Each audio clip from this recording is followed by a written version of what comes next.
Well, I don't know if it's improved, but there's more talent there. So there's the possibility as we go forward into the season that it could improve. I think, there's a number of things coming together here to form sort of a perfect storm, and the fact that it's the system. There's the nickelback issues. It's clearly a mistake that they traded Brandon Boykin, at least early, because they can't figure out what they want to do at that particular position. And Chip Kelly kind of confirmed today it's a fluid situation.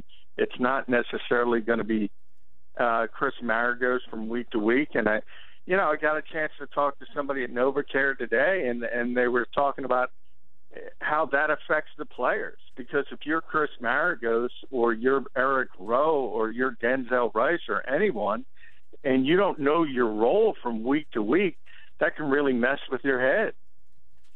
Yeah, and you mentioned Maragos, and I don't know. I'll ask you about Eric Rowe. I heard Chip Kelly say today he was used as a gunner.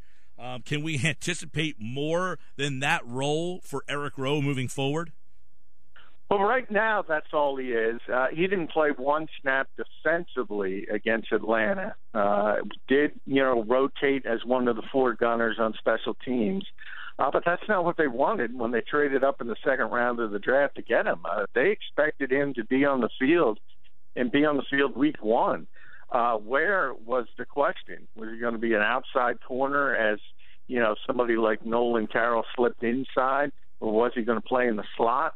But we all saw what happened in the preseason. He regressed pretty rapidly, and they just didn't feel comfortable having him on the field, on the defensive side of the ball.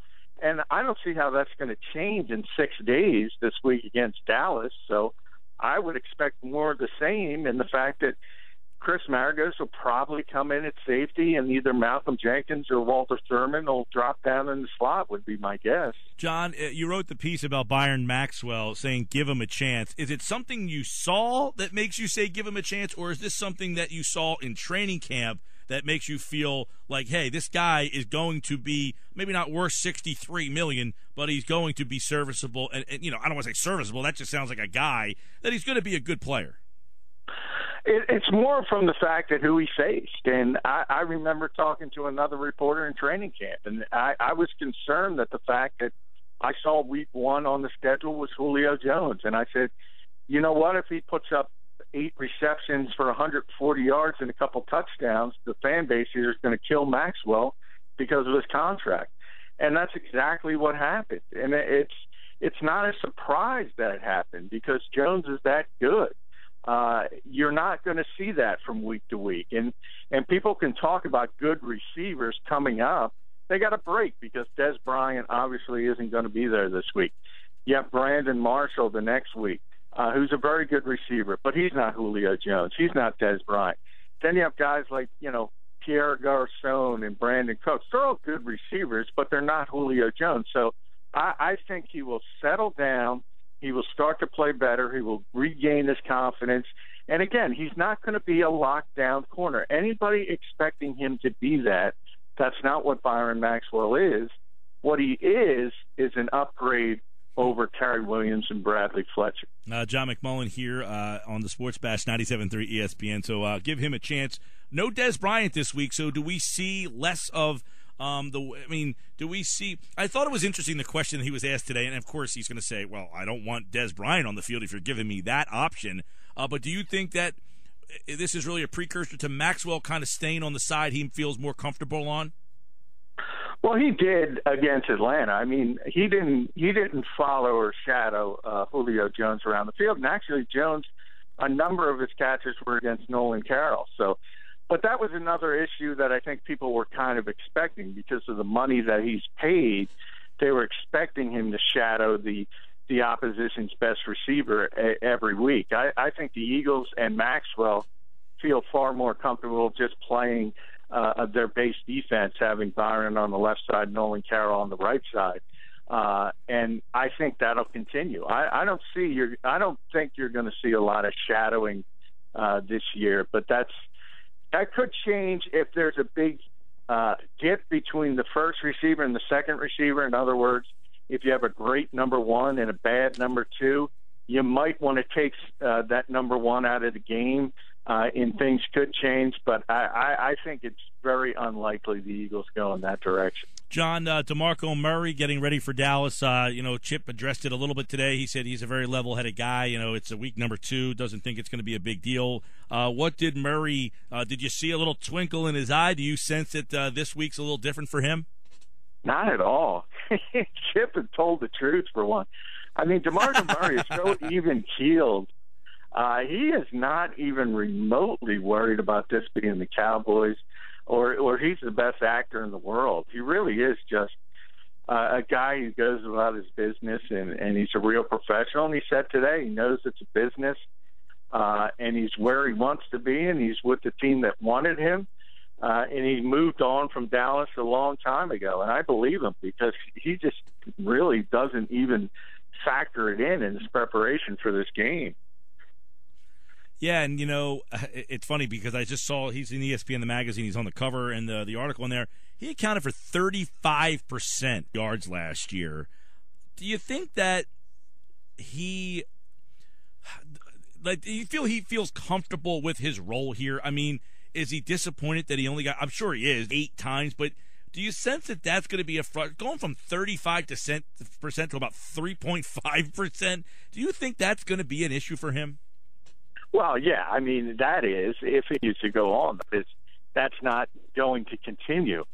He had 9 carries for 8 yards. I mean, that's going to be an issue. But you assume that that's going to be the outlier, not the consistent results each and every week. So, he mentioned today he touches the football if they win in Atlanta, and he only had 9 carries for 8 yards, as we mentioned. So this is built a philosophy on the running game, Chip Kelly system, and I'm back. So at some point, he's got to get significant touches and start, putting some significant production up, whether that's 35, 37%. I don't think the Eagles want that. They want a more approach, and I think that's good for both sides because we've talked about the number of touches Murray had last year, and that's just not plausible to go forward to do that year after year after year. So they don't want 35, 37%, but they do want far more than 3.5%. He mentioned today, John, on the pass-run ratio that he doesn't care if they throw it 60 times or run it 60 times. And we were talking about this earlier, that a lot of times don't good teams dictate to the other team what they want to do, not let the game kind of, it kind of senses like, well, if you're giving us the run, we'll take the run. And if you're giving us the pass, we'll take the pass. But don't good teams do what they really want to do regardless of the situation? Yeah, really good teams do it. And the people who stayed up late on Monday night saw it with San Francisco. They just dictated against Minnesota, and they just ran the same 3 running plays over and over. Yeah, and the Vikings couldn't stop it. And if you think about it, that's what happens with the Eagles when things are going well in the tempo. And to a certain degree in the second half, it was like that. Unfortunately, they got off to the bad start, and then you're down 3 scores, and everything changes. Then it's a bad situation. You start to pile up the passing plays. So it's certainly not what they wanted to do. You're right. Really, really good teams always dictate the pace and how the game is to be played. And the Eagles aren't there yet. But they certainly want to get there, and they certainly plan on getting there. Yeah, and he also talked a lot today about Dez Bryant and how this team is different. Let me get your opinion. You cover the league nationally as well. Today's Pigskin.com for more on John's Nationals coverage. And he talked a lot about Dez Bryant, but he seemed to think like, look, they could fill that role in many different ways. They can go with a double tight with Escobar. You could see Beasley a lot more. How do you think this Dallas team will rebound over the next, which could be 6 to 12 weeks here? There's a lot of different things out there on how long this foot injury is going to keep him out. But if he's out for 6 to 8 to 12 weeks, how does Dallas make up for the loss of both Murray and now Bryant? Well, they don't. To make it simple, you don't replace players like Dez Bryant. They have some other, talented weapons. I think people don't realize how good Terrence Williams is becoming. Cole Beasley's a good slot receiver. But to not have a guy who's one of the two or three best receivers in football, that's difficult to deal with. And they have a second tight end, Gavin Escobar, as you mentioned, who's got a lot of potential, so they can play a lot of 22 personnel, two running backs, two tight ends. They can play one running back, two tight ends. So they're going to have to do it more formationally than they would have to do with Des Bryant. At times you could just say, here it is, Des, go get it. And the Eagles know that more, better than anyone. And now they really can't do that. And that's obviously tough to replace. Yeah, and obviously the Eagles look at a situation where they're playing this team without Gregory. They're playing this team without with McLean, no Hardy, obviously Des Bryant. The left guard might be out as well. So is this a game where you're going to learn a lot about Philadelphia? If they can't win this game at home with this Dallas team, is this a very big learning experience this weekend? Well, I don't think it's a learning experience. I think you will see the panic alarms, at least, people reaching for them if they're not set off, because you're right. This is a great situation. Not only do you have all those players out, but you're obviously playing at home in the home opener. And we kind of talked about that yesterday, how difficult it is to face a team in that environment. So you add that to the equation for Dallas, and this is a logical win for the Eagles. It's the bottom line is that. And if they can't figure out how to get it done against this Dallas team, it's going to be much more difficult if game number two, if guys like, Hardy's going to be there, obviously. If Dez is able to get back, it's going to be a much tougher hurdle to overcome. All right, obviously, big week here for Philadelphia. They're at home, and Chip Kelly recognized it that they need to win this game. They've lost the last year, of course, that game against Dallas, and they play that game at the Lincoln week number 2. They also play a little earlier this year, the second time than they typically do in those NFC East games, which you see a lot at the end of the year. So this NFC East is going to have a lot of storylines written by the time we get to December, which makes this game very important.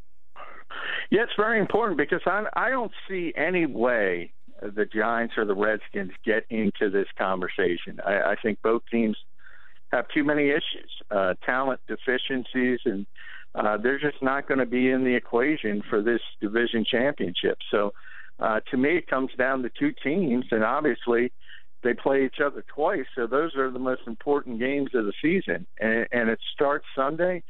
And even though obviously there'd be more hoopla if it was week 15, 16, 17, but we talk about it all the time. NFL season is only 16 games. They're all important.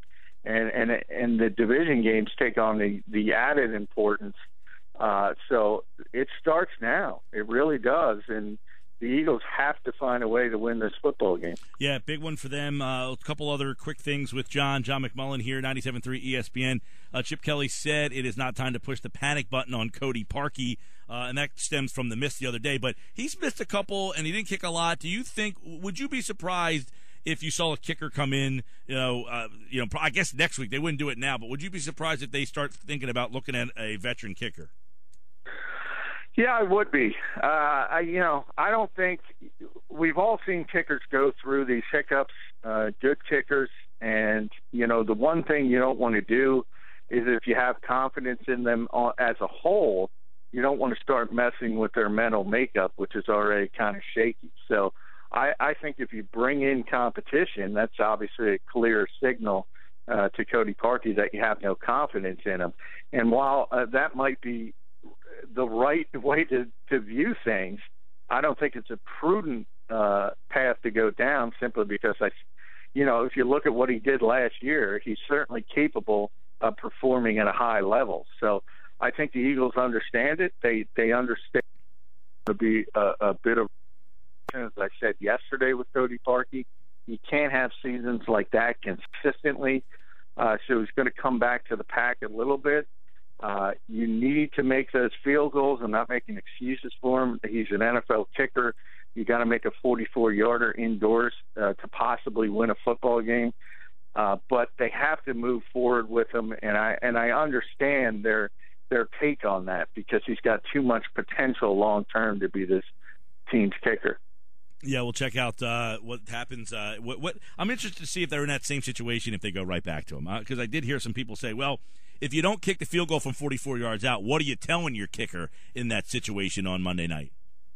Yeah, I agree with that. I did not criticize Chip Kelly for making that decision. I criticized him a little bit for taking as much time as he did. I thought that was the bigger issue. I think he should have sent his kicking team right on the field, and perhaps that would have helped Parkey because he would have had, more time to gather himself and possibly knock it through. So I was more concerned with the fact that it took him so long to make the right decision, and possibly that hurt Parkey's ability to make the kick more than the actual decision itself. You have to kick that field goal and take the lead in a game. It's a 44-yard field goal. Yeah, no doubt. John McMullen, everybody, at JF McMullen on Twitter, at 973ESPN.com. He's got a real nice piece up on DeMarco Murray, who, of course, gets ready to take on his former team, and tells you why you should not give up on Byron Maxwell just yet. All right, for more, go to 97.3ESPN.com. We'll talk to John tomorrow live from Chickies and Pete's. Thanks, John. Hey, thanks, Mike.